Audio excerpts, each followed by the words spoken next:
relationship ahead of the G7 summit in Cornwall in the UK's southwest. But there are differences between them, particularly over Brexit and the future of Northern Ireland. After the G7, Biden will attend NATO and European Union talks, then meet Russian President Vladimir Putin. I've been to a great country many times, but this is the first time as President of the United States.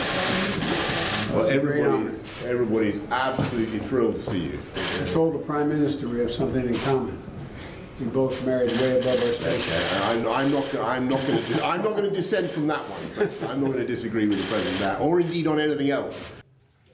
Well, let's get more now from our diplomatic editor, James Bayes. He joins us from outside Tregenna Castle, near St Ives. James, a rather cheerful start to the meetings between Joe Biden and Boris Johnson. But make no mistake, there are very important things to discuss during that bilateral, are there not?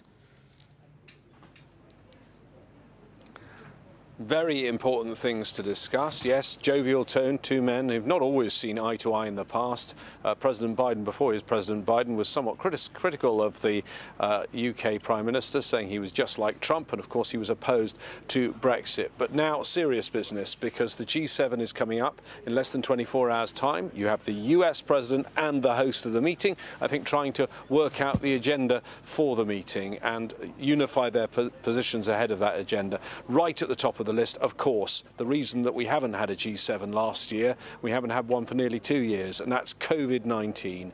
And they actually sat down and looked at an old document from the dark days of World War II, 1941, something called the Atlantic Charter. Remember, there is climate, trying to get the climate change, the pushing back on what had happened under the Trump years, trying to get the whole world working towards fighting climate change, but also how to deal with complicated issues and complicated countries like China and Russia.